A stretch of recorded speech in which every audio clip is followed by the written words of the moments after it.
Tuskless, Teddy, and the others began feeding around the periphery of the camp, apparently minding their own business and concentrating on eating grass.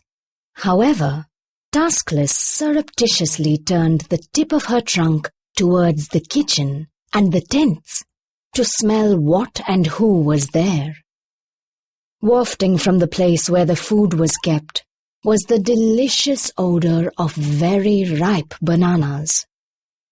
Tuskless loved bananas. She had first tasted them at the lodge feeding place, where a man came twice a day with a wheelbarrow full of vegetable and fruit scraps. These were usually peels and old outer leaves of lettuce and cabbages. But one day there was a whole stalk of overripe, almost fermented bananas.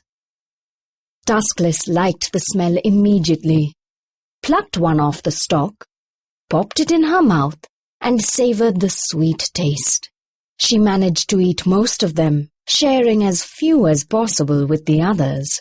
From that day on, she particularly sought out bananas. On this evening, the smell was irresistible. She moved closer to the kitchen, a flimsy structure made out of a few wooden posts, sisal poles, chicken wire, and roofing felt.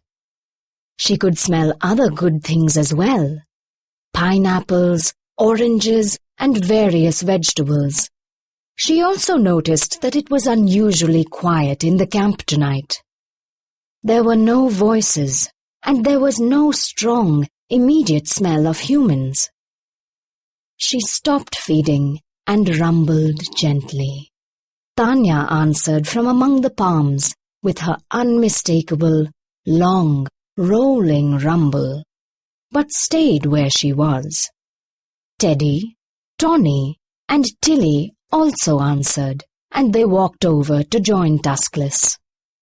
These 4 animals, plus Tuskless's 2-year-old calf, slowly approached the kitchen with their trunks held out in front of them. They got within a few feet and stopped and listened. Still there were no sounds of people. Tuskless reached her trunk out and felt the outer wall of the kitchen. She wrapped her trunk around a sisal pole and pulled. There was a tearing noise as the pole was wrenched away. No one came out of the tent to chase them. The others moved forward and also started pulling on the poles and the wire.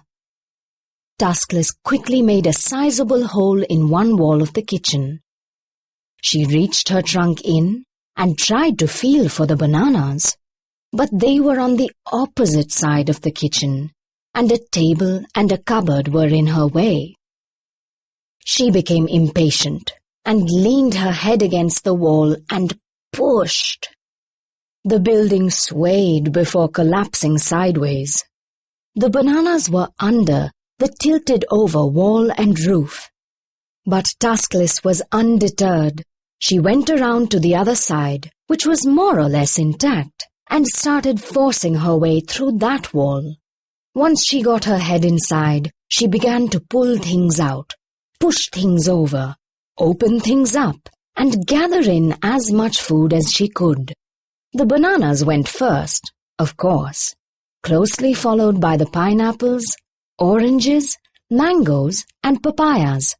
These fruits, even large pineapples, could be placed whole in the mouth and crushed in the huge grinding molars with a great gush of juice. It was near ecstasy. The vegetables, carrots, potatoes, tomatoes, onions, lettuces, cabbages, cauliflowers, cucumbers, avocados, string beans, zucchini, eggplants went soon after. Most of the fruits and vegetables were stored in tin trunks, but this posed no problem for an elephant. The tin trunk was lifted up and turned upside down and stepped on a bit and kicked about if necessary, until it disgorged its contents. Once the fresh produce was finished, Tuskless began to search around for other delicacies. She could smell bread and cookies and crackers in one wooden cupboard. This was knocked down and smashed open. The bread was quickly snatched up, and then the cookies and crackers were eaten, box or plastic bag and all. Next, a small camping fridge and a cooler were crushed, but neither contained anything interesting. Another cupboard with glasses and plates in it was tipped sideways, and broken glass joined the other wreckage on the dirt floor of the kitchen. The bigger fridge was pulled and dragged from its place until it toppled over, disconnected from its gas cylinder.